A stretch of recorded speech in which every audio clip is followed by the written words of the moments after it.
The science of getting rich, Wallace Delois Wattles के द्वारा 1910 ईस्वी में लिखी गई एक ऐतिहासिक पुस्तक है जो लाखों करोड़ों की जिंदगी बदल चुकी है। 100 से अधिक वर्षों के बीत जाने के बाद भी इस पुस्तक का महत्व कम नहीं हुआ है। लेखक का जन्म अमेरिका में हुआ था और अपने शुरुआती दिनों में उन्हें भारी तनाव, गरीबी एवं विफलताओं के दौर से गुजरना पड़ा था। अंततः उन्होंने अपना जीवन बदलने का फैसला किया। उन्हीं के शब्दों में, यदि आप अमीर, कामयाब एवं स्वस्थ बनने का निर्णय नहीं लेते हैं तो समझिए कि अनजाने में आपने गरीब, नाकामयाब एवं रोगी बनने का फैसला कर लिया है। लेखक के अनुसार यह पुस्तक हर उस स्त्री अथवा पुरुष को धनवान बनाने के लिए लिखी गई है जो इस पर भरोसा एवं अमल करेंगे। इस पुस्तक में कुल 17 अध्याय हैं। पहला अध्याय, the right to be rich, अमीर बनने का अधिकार।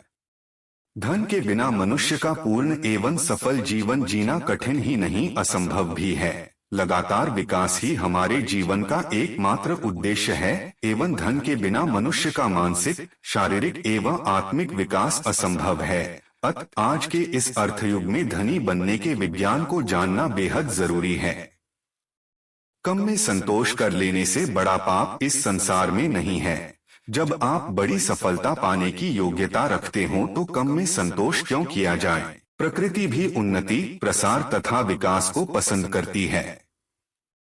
धनी बनने की कामना हमारे जीवन के 3 अंग तन, मन और आत्मा के विकास के लिए बेहद जरूरी है। शरीर के लिए रोटी, कपड़ा और मकान के साथ साथ कठोर परिश्रम से मुक्ति, मन के लिए अच्छे साहित्य एवं अन्य मनोरंजन के साधन एवं आत्मा के लिए प्रेम अति आवश्यक है। और गरीबी में इन तीनों यानी तन, मन और आत्मा की संतुष्टि नहीं हो सकती। इसलिए धनी बनना हमारा प्रथम कर्तव्य है। पहले तो आपके अंदर अमीर बनने की कामना होनी चाहिए, फिर ध्यानपूर्वक इसकी पूर्ति के लिए सहयोगी विज्ञान का अध्ययन करना चाहिए।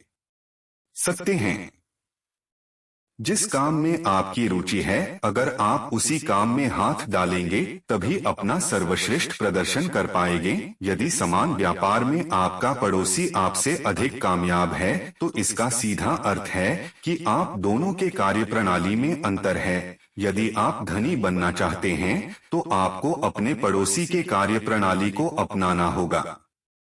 अध्याय 3, इज अपॉर्चुनिटी मोनोपोलाइज्ड, क्या अवसर पर एकाधिकार है? धन पर किसी व्यक्ति विशेष का एकाधिकार नहीं है। प्रकृति किसी को भी अवसर का लाभ उठाने से नहीं रोकती है। राजा हो या रंक, अमीर हो या गरीब, नौकर हो या मालिक, प्रकृति सभी को समान रूप से आगे बढ़ने के अवसर देती है। नौकरों को उनके मालिकों द्वारा दबाकर या फिर बड़े व्यापार के माध्यम से कुचलकर गरीब नहीं बनाया जाता है, बल्कि उन लोगों की कार्यप्रणाली, सोच तथा नजरिया अमीरी के विज्ञान के विरोधी होते हैं। आपूर्ति के अभाव में यहाँ किसी को निर्धन नहीं रखा गया है। प्रकृति के गर्भ में छिपी आपकी आवश्यकता से कहीं अधिक संपदा आपको आपूर्ति के लिए तैयार है। प्रत्येक वस्तु की रचना जिस मूल तत्व से हुआ है, विचार उस मूल तत्व का एक अंश मात्र है। अतः मूल तत्व भी सोचने समझने की क्षमता रखता है। मूल तत्व जीवन को प्रचुरता यानी अधिकता की ओर प्रेरित करते हुए लगातार कार्य करता है। अध्याय 4, the first principle in the science of getting rich, अमीरी के विज्ञान के प्रथम नियम। अनाकार तत्व से भौतिक वस्तुओं का निर्माण विचार का ही कार्य है। हम विचारों के संसार में जीते हैं जो विचार तत्व का एक अंश मात्र है। प्रत्येक निर्माण के विचार की तरंगों को विचार तत्व द्वारा ठोस आकार प्रदान किया जाता है, परंतु इसके लिए निर्माण से संबंधित पूर्व निर्धारित कार्यक्रम का पालन करना अनिवार्य होता है। जो भी विचार आपके मस्तिष्क में जन्म लेता है, संसार में उसका अस्तित्व दृश्य अथवा अदृश्य रूप में कहीं न कहीं अवश्य होता है, जिसे अमीरी के विज्ञान का पालन करके आसानी से पाया जा सकता है। हमारा मस्तिष्क विचारों का केंद्र है, जहां विचारों का जन्म होता है। हम जो कुछ भी बनाते हैं उसका निर्माण सर्वप्रथम मस्तिष्क में ही होता है। बिना सोच विचार के किसी प्रकार के निर्माण संभव नहीं है। अभी तक हमारे सभी प्रयास शारीरिक श्रम द्वारा ही किया जाता है। कोई भी निर्माण, रूपांतरण अथवा परिवर्तन के द्वारा ही किया जा रहा है। विचारों के द्वारा अनाकार तत्व से निर्माण के बारे में अभी तक सोचा भी नहीं गया है। हम अभी अपने विचारों की पूर्ति के लिए प्रकृति के साधनों पर ही निर्भर हैं। मनुष्य द्वारा ईश्वर की भांति निर्माण करने के विषय में अभी तक विचार तक नहीं किया गया है। शारीरिक श्रम के बिना नव निर्माण के विषय में सोचने के लिए निम्न मौलिक तथ्यों पर विश्वास करना आवश्यक है। सभी चीजों का निर्माण विचार तत्व से हुआ है। यही वह मूल पदार्थ है जो दृश्य अदृश्य रूप में भिन्न भिन्न आकार प्रकार में सब जगह मौजूद है। इस तत्व के अंदर जन्मे विचार के अनुरूप ही वस्तुओं का निर्माण किया जाता है। मानव मस्तिष्क मनचाहे विचारों को जन्म देकर अनाकार तत्व की सहायता से उन्हें साकार करने की क्षमता रखता है। अपने मनपसंद कार्यों को करने से आप वह सोचना आरंभ कर देते हैं जिसे सोचना आपको अच्छा लगता है। यही अमीरी का पहला नियम है। हम वह सभी कुछ सोच सकते हैं जो हम सोचना चाहते हैं। मनुष्य के लिए ईश्वर का यह सबसे बड़ा वरदान है।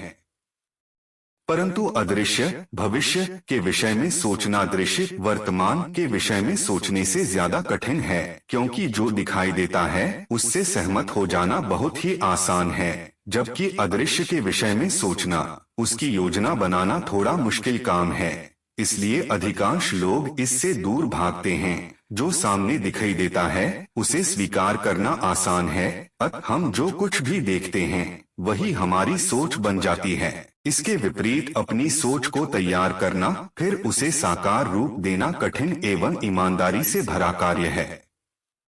आप जिसे पाना चाहते हैं केवल उसके बारे में सोचिए या देखिए। जिसे आप नहीं चाहते हैं उसके बारे में मत सोचिए। ऐसी धर्म सभाओं में जाने से बचें जहां अधिकतर यह सिखाया जाता है कि धन दौलत सभी बुराइयों एवं विपत्तियों की जड़ है। लक्ष्य के विपरीत दिशा में ले जाने वाली पुस्तकों पत्र पत्रिकाओं से दूर रहें। ऊपर कहे गए 3 तथ्यों पर पूर्ण विश्वास करें एवं बिना तर्क वितर्क एवं बहस के इसका पालन करें एवं इन्हें अपनी आदत में शामिल कर लें। अध्याय 5 इंक्रीजिंग लाइफ जीवन विस्तार। विस्तार जीवन का लक्षण है। प्रत्येक जीवित पदार्थ अपने लिए निरंतर विस्तार खोजता है। जीवन के विकास हेतु विस्तार सदैव जारी रहेगा तथा रहना भी चाहिए। हमारा मस्तिष्क भी विस्तार पसंद करता है। प्रत्येक विचार एक नए विचार को जन्म देता है। प्रकृति से अधिक की कामना करना हमारा जन्म सिद्ध अधिकार है। आप अमीर बने, ईश्वर भी यही चाहता है। आपके माध्यम से सर्वश्रेष्ठ को प्रदर्शित करना उसका उद्देश्य है। आप में जीते हुए अनंत संभावनाओं तथा जीवन की पूर्णता को वह सिद्ध करना चाहता है। इस महान कार्य में आप भी ईश्वर का सहयोग कर सकते हैं। प्रकृति की अभिलाषा है आप भी वह सब कुछ पाए जो आप पाना चाहते हैं। कुदरती तौर पर सभी कुछ आप ही का है। सर्वप्रथम इस सच्चाई को स्वीकार करें। आपका उद्देश्य मात्र स्वार्थ से प्रेरित न होकर बहुजन हिताय बहुजन सुखाय के भाव से प्रेरित होना चाहिए। आपका लक्ष्य भौतिक मानसिक तथा आध्यात्मिक स्तर पर संतुलन बनाए रखते हुए जीवन निर्वाह करने का होना चाहिए। जीने का यही तरीका सही है। कुदरती तौर पर हम सभी इस कला में माहिर होते हैं। अभावग्रस्त अपमानजनक एवं तुच्छ जीवन जीना पशु की तरह जीने के समान है। याद रखें, अत्यधिक स्वार्थ तथा समर्पण भाव दोनों ही सफलता के मार्ग की प्रमुख बाधाएं हैं। ईश्वर आपका बलिदान चाहता है। ऐसी दकियानुसी बातों पर भरोसा न करें। ईश्वर आपसे आपका सर्वश्रेष्ठ प्रदर्शन चाहता है, जिसके माध्यम से आप सही मायने में अन्य लोगों को भी मदद कर सकते हैं। अपने सर्वश्रेष्ठ प्रदर्शन के लिए आपको अमीर बनना होगा। छीना झपटी ईर्ष्या तथा प्रतिस्पर्धा से दूर रहें। अत्यधिक मौलभाव अथवा बहस न करें। निजी स्वार्थ के लिए किसी को धोखा न दें। योग्यता से कम मूल्य में न तो किसी के लिए काम करें न ही किसी से काम लें। किसी अन्य की संपत्ति को ललचाई नजरों से न देखें। जहां तक संभव हो लाचार प्रवृत्ति से दूर रहें। ईश्वर ने किसी व्यक्ति विशेष को अधिक योग्यता दी है, ऐसा नहीं है। हम सभी में समान क्षमताएं हैं। आपको निर्माता बनना चाहिए, न कि प्रतियोगी। फिर आपको वह सब कुछ मिलेगा जो आप पाना चाहते हैं। तथा प्राप्त करने के इस क्रम में आपसे जुड़े सभी लोगों को इसका लाभांश दिया जाएगा। आपकी अमीरी के लिए आवश्यक संपत्ति को पैदा करने के लिए समस्त शक्तियां तैयार हैं, परंतु सवाल यह है कि क्या आप तैयार हैं? प्रत्यक्ष के मुकाबले परोक्ष पर अधिक ध्यान दें, क्योंकि भले ही कोई आपके प्रत्यक्ष को कब्जा ले, वह आपके हिस्से का परोक्ष नहीं हथिया सकता। अध्याय 6। How riches come to you. Lakshmi आपके द्वार। ग्राहक को उसके द्वारा दी गई कीमत से अधिक मूल्य की वस्तु भी नहीं दी जा सकती, किंतु उसे उसके लिए अधिक उपयोगी एवं उच्च गुणवत्ता की वस्तु दी जा सकती है। प्रतिस्पर्धा छोड़कर जब आप निर्माण पर अपना ध्यान केंद्रित करते हैं तो लोगों की मदद करना आपके लिए अधिक सरल हो जाता है। तब आप किसी अन्य से मुकाबला करना छोड़ स्वयं के साथ मुकाबला करना आरंभ कर देते हैं। यह तरीका सबसे अधिक सरल है। दृढ़ इच्छा शक्ति के माध्यम से कुछ भी प्राप्त किया जा सकता है, बशर्ते कि आपकी कामना के पीछे अन्य लोगों का लाभ भी छिपा हो। अधिक की कामना करने में घबराने, शर्म अथवा संकोच करने की आवश्यकता नहीं है। ईसा मसीह के अनुसार मांगो तुम्हें दिया जाएगा, खटखटाओ द्वार तुम्हारे लिए खोला जाएगा, ढूंढो मार्ग तुम्हें दिखाया जाएगा। परमपिता की भी यही इच्छा है। जीवन में प्रचुरता के लिए हमें जो कुछ भी चाहिए उसे हम तक पहुंचाने का कार्य मूल तत्व कर ही रहा है तथा हमेशा करता रहेगा। पैगंबर पौल के अनुसार वह ईश्वर ही है जो आपके माध्यम से सपना देखता है तथा उसे साकार भी करता है। आशाएं, आकांक्षाएं तथा अपेक्षाएं ईश्वर के वरदान हैं। ये ईश्वर के समान अनंत हैं, अतः इसकी पूर्ति ईश्वर ही कर सकते हैं। फिर अधिक की अपेक्षा करने में कैसा संकोच। अधिकतर लोग गलत धारणाओं के शिकार हैं। उनका मानना होता है कि दरिद्रता, बलिदान एवं समझौते का जीवन जीने से भगवान को प्रसन्न किया जा सकता है। गरीबी को वे ईश्वर रचित भाग्य का खेल मानते हैं। अधिक की कामना को लालच एवं संतोष को अपने जीवन का आधार मानते हैं। इसीलिए इसे हमेशा लाभदायक परिणाम ही प्राप्त होते हैं। कृतज्ञता से विश्वास का भी जन्म होता है। अपने उद्देश्य की पूर्ति के लिए आपको हर अच्छी बुरी चीज के लिए आभार प्रदर्शित करने की आदत डालनी होगी। अनावश्यक या नकारात्मक विषय पर चर्चा करके व्यर्थ में अपना समय बर्बाद न करें। आज हम जहां पर भी हैं, वहां तक हमें पहुंचाने के लिए ईश्वर की एक विशेष योजना लंबे समय से कार्य कर रही है। इस योजना का खंडन करने के बजाय हमें यह मान लेना चाहिए कि ईश्वर अपनी जगह बिल्कुल सही है तथा वह हमारा भला ही चाहते हैं। अध्याय 8। Thinking in the certain way. सोच निर्धारित दिशा में। मनचाहे को प्राप्त करने के लिए पहले आपको अपना मस्तिष्क इसके लिए प्रोग्राम करना होता है, तभी आपका मस्तिष्क इससे संबंधित तरंगों का प्रेषण करने में कामयाब हो पाएगा। अनेक लोग ऐसा नहीं कर पाते हैं क्योंकि वे पहले से ही परिणामों की अपेक्षा करते हैं। अपनी इच्छाओं को लेकर वे हमेशा दुविधा की स्थिति में रहते हैं। ऐसे में वे विचार तत्व तक अपनी बात पहुंचाने में असफल हो जाते हैं तथा जाने अनजाने में अपने सपने से हाथ धो बैठते हैं। जब आप अविश्वास एवं शंका के साथ अपने विचार पर कार्य करना आरंभ करते हैं तो अपनी विफलता को आप पहले ही सुनिश्चित कर चुके होते हैं। हमेशा बड़ा सोचें। आप अपने भविष्य को वर्तमान की भांति अनुभव करना आरंभ कर दें। अपने लक्ष्य पर नजर जमाए रहें और फुर्सत के क्षणों में अपने विचार को निरंतर पोषण देते रहें। आपका रोम रोम लक्ष्य प्राप्ति के लिए उत्साहित एवं आनंदित रहना चाहिए। ऐसे में आपका मस्तिष्क कंपन करना शुरू कर देता है। इसमें विशेष प्रकार की तरंगें उत्सर्जित होनी शुरू हो जाती है। अलाउद्दीन की तरह सभी कुछ आपके हाथ में है, बस आपको स्वयं को शेख चिल्ली बनने से बचाना होगा। अपने सपने को साकार करना आपका प्रथम उद्देश्य होना चाहिए। साथ ही आपको यह विश्वास भी होना चाहिए कि आप उसे साकार कर सकते हैं। अध्याय 9। How to use the will. इच्छा शक्ति का सदुपयोग। इच्छा शक्ति आपको अमीर बनने में भरपूर मदद कर सकती है। अपनी इच्छा शक्ति का उपयोग खुद के लिए ही करें, दूसरे के लिए नहीं, चाहे उसमें उसकी भलाई ही क्यों न हो।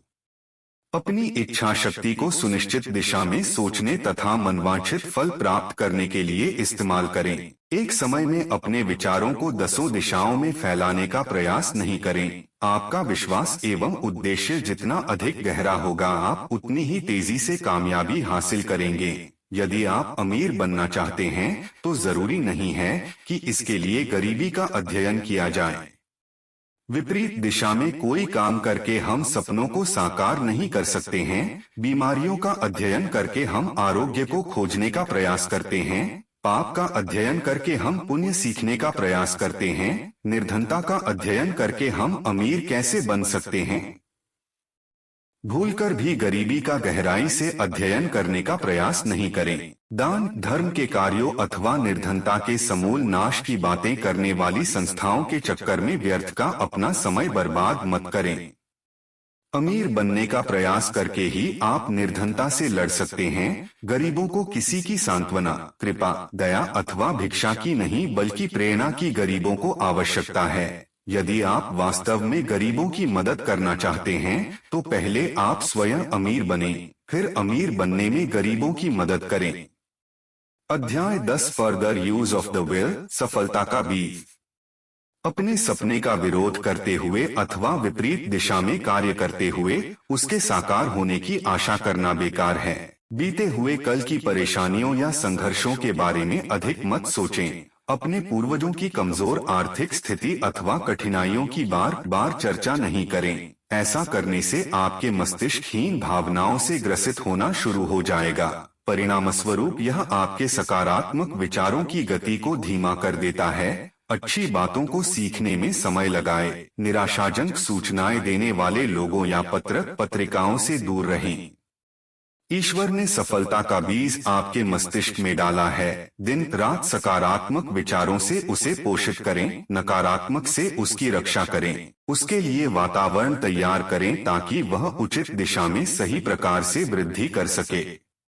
सफलता के शिखर पर पहुंचना मानव जीवन का महानतम लक्ष्य है। प्रतियोगिता के मार्ग से होते हुए अमीर बनने का प्रयास करना प्रकृति के नियमों के खिलाफ है, पर यही कार्य जब रचनात्मक विचारों के साथ किया जाए तो सभी कुछ बदल जाता है। बस आपको अपने सपने पर डटे रहना है।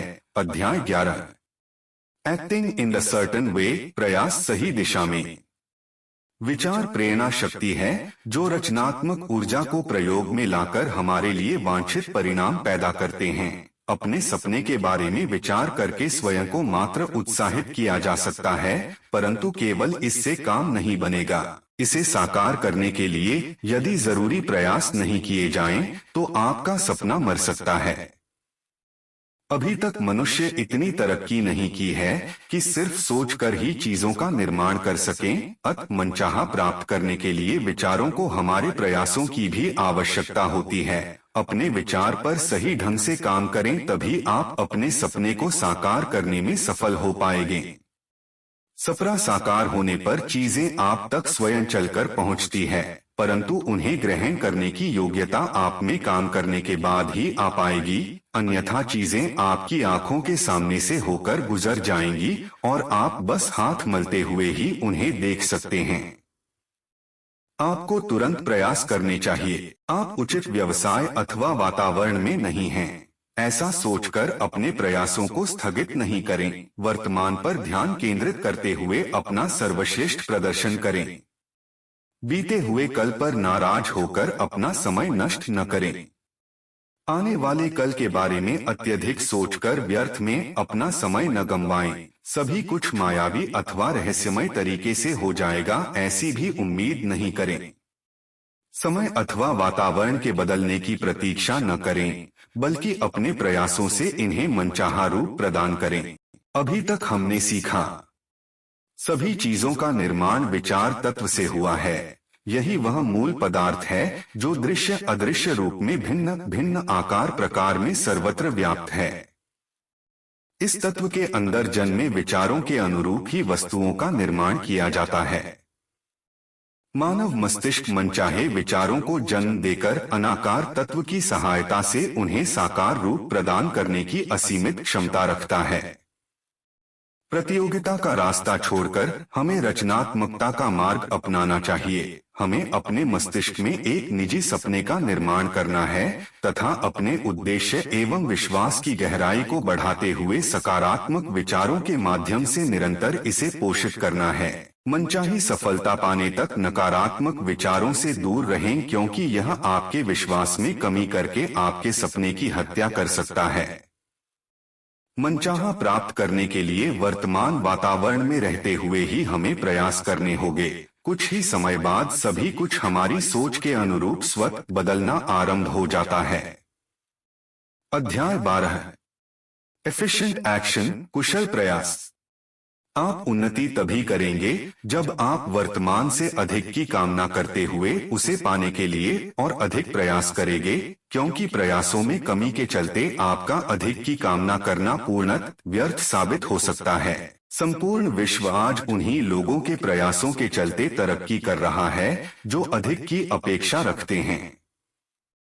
जितना संभव हो सके उतना अधिक कार्य आज ही पूरा करने की आदत डालें। जो लोग आज के कामों को कल पर टालते चले जाते हैं, वे साथ साथ अपनी विफलता को भी सुनिश्चित करते चले जाते हैं। लगन, अगन और मगन होकर प्रयास करने पर अनेक शक्तियां आपको कामयाबी दिलाने की दिशा में सरकीय हो उठती है। हो सकता है आपके प्रयास के अनुरूप परिणाम न प्राप्त हो, पर यह जानकर छोटे प्रयासों को नजरअंदाज नहीं करें। छोटे और बड़े दोनों प्रकार के प्रयासों का महत्व है। महत्वपूर्ण यह नहीं है कि आपने कितना अधिक काम किया, बल्कि महत्वपूर्ण तो यह है कि कितना अधिक कार्य आपने कुशलता के साथ किया। कुछ ही कामों को कुशलता से करने पर विफलता के सिवा कुछ अन्य प्राप्त नहीं किया जा सकता है। इसके विपरीत कुशलता से किए गए काम आपको सफलता दिलाते हैं। अतः पूरी जिंदगी कुशलता पूर्वक कार्य करके आप मनचाही सफलता प्राप्त कर सकते हैं। अधिकांश लोग मानसिक एवं शारीरिक शक्तियों के बीच सही तालमेल स्थापित करने में विफल हो जाते हैं। वे सोचते कुछ हैं तथा करते कुछ और। सही गलत, आप जो कुछ भी सोचते और करते हैं उसमें बहुत सही शक्ति का हास होता है।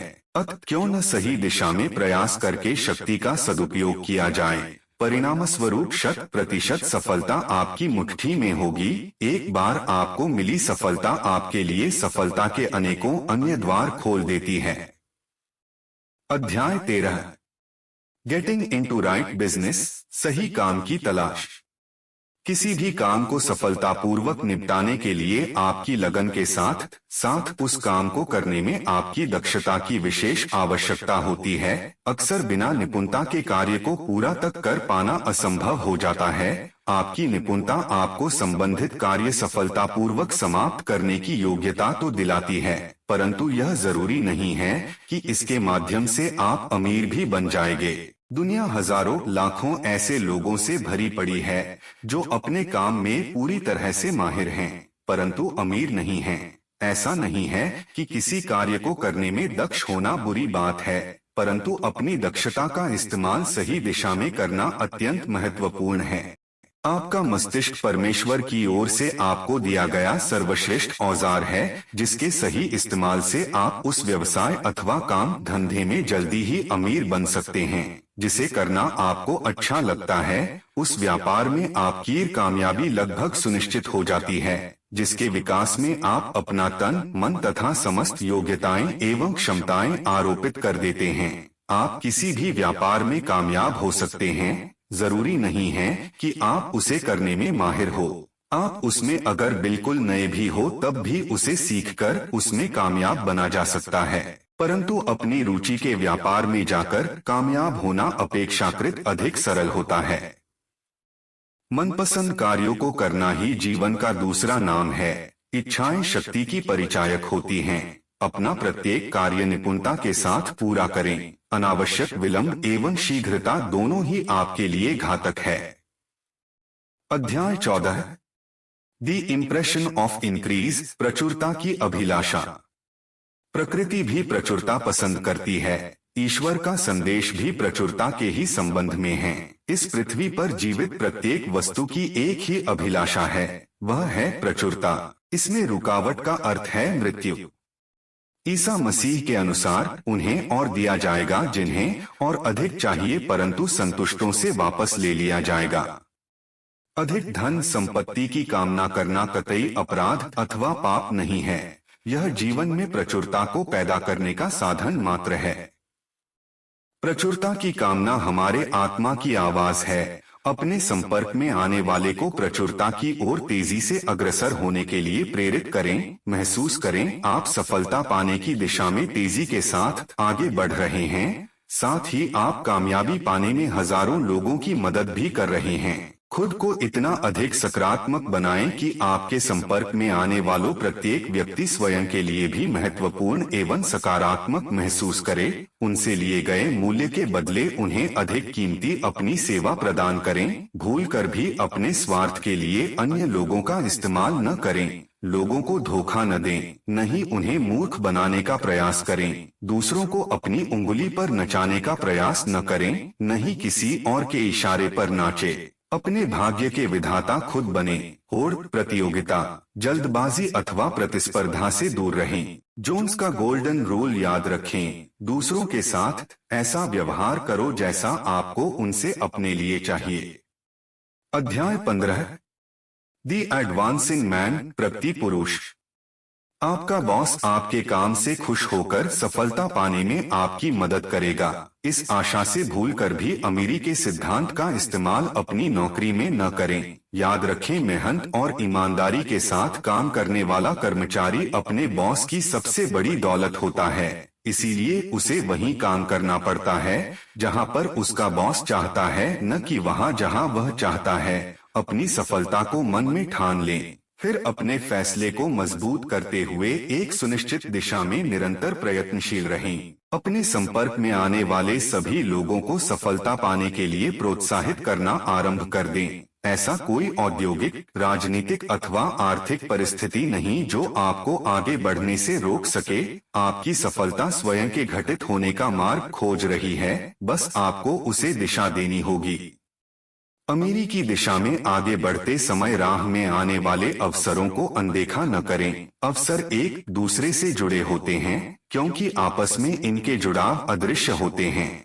इसलिए इसका अंदाजा लगा पाना मुश्किल होता है कि कौन सा अवसर आपके लिए सफलता की पहली पायदान साबित होगा। संपूर्ण ब्रह्मांड में आपके लिए अवसरों का अभाव हो ऐसा असंभव है, तथा ईश्वरीय नियमों के विरुद्ध भी। जब आप सफलता पाने के लिए दृढ़ संकल्प कर लेते हैं तो आपकी सफलता का आप तक पहुंचाने का उत्तरदायित्व ईश्वर रचित ब्रह्मांड का होता है। आप बस अपने प्रयास जारी रखें।